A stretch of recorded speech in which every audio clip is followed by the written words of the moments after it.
Oops! Welcome back po sa ating channel.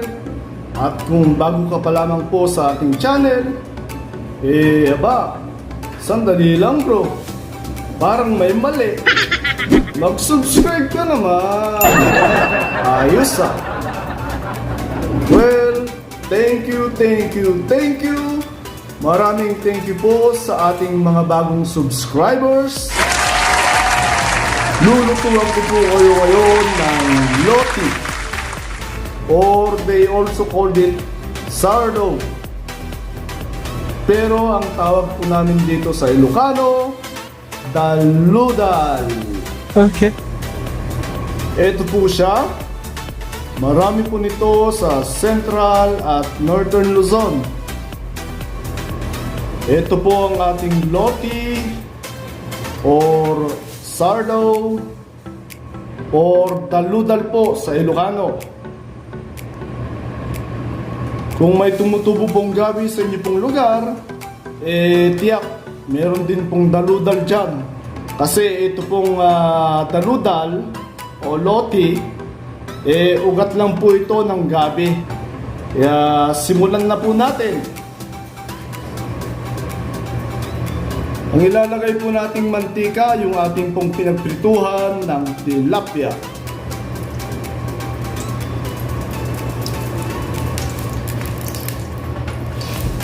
Kasi dito na po yung lasa ng tilapia. Una po nating gigisahin ang ating pong luya.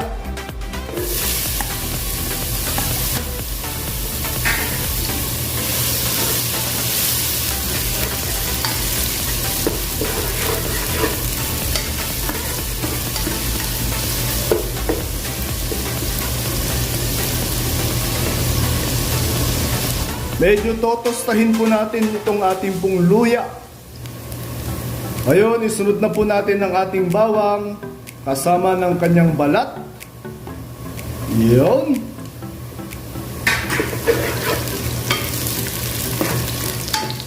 Ayan, isunod na rin po natin ang ating sibuyas.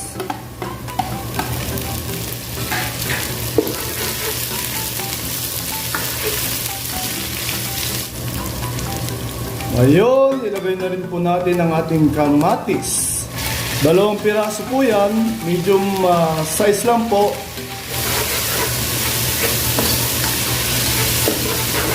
Ayan, okay na siya. Ngayon, maglalagay na po tayo ng tubig.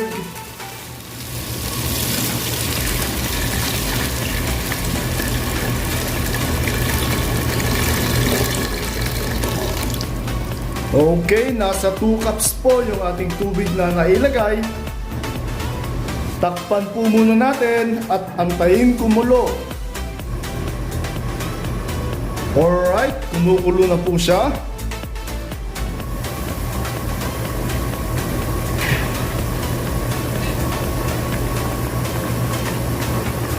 Ngayon, maglalagay naman po tayo ng patis. Nasa 5 to 7 tablespoon po ang ilalagay po natin.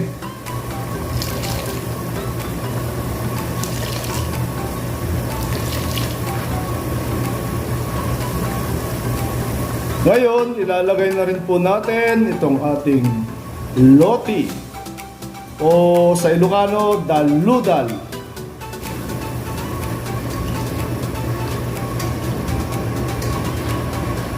Takpan po muna natin at hayaan lang pong kumulo hanggang lumambot po yung ating daludal. Ayan, kanina pa po kumukulo itong ating daludal. I-check po natin. Halu-haluin lang pong bahagya.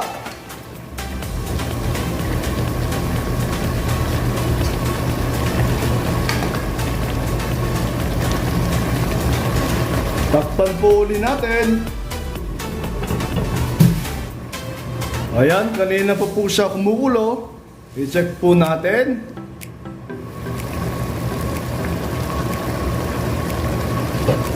Ngayon, maglalagay na po tayo ng sinigang mix sa gabi.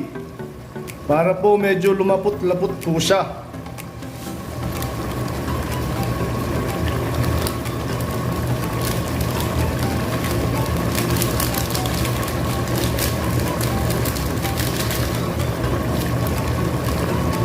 konting asin po, pang-adjust ng timpla.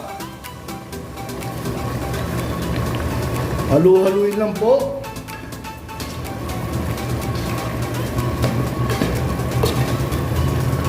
Kung meron po kayong prutas sa inyo pong lugar, mas okay po siyang gawing pampaasim. Gaya po ng hilaw na santol, hilaw na mangga, kamyas, ganyan. Kalamansi, pwede rin po.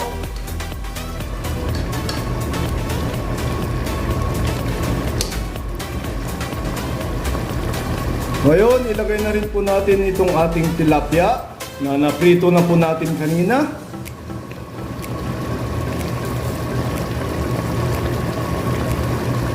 Paibabaw lang po natin.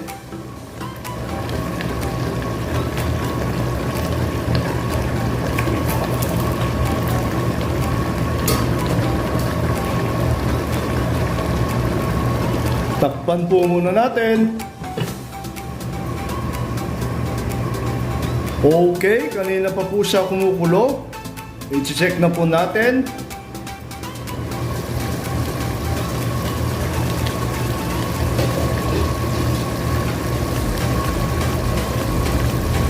Naglalagay rin po ako ng sili sa ating pong daludal. Nakakatulong din po itong magpabango sa ating recipe. Halu-haluin lang po.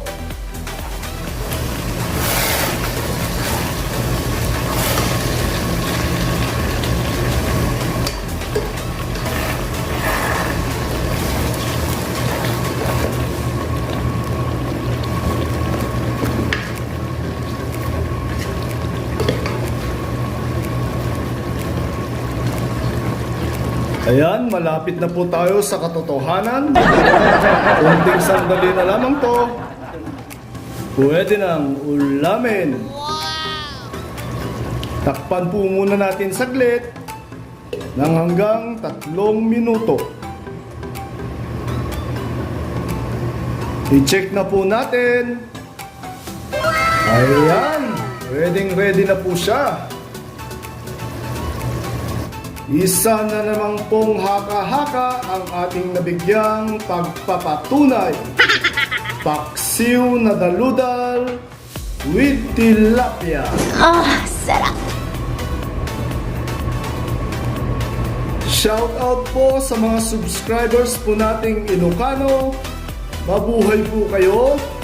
Hanggang sa muli.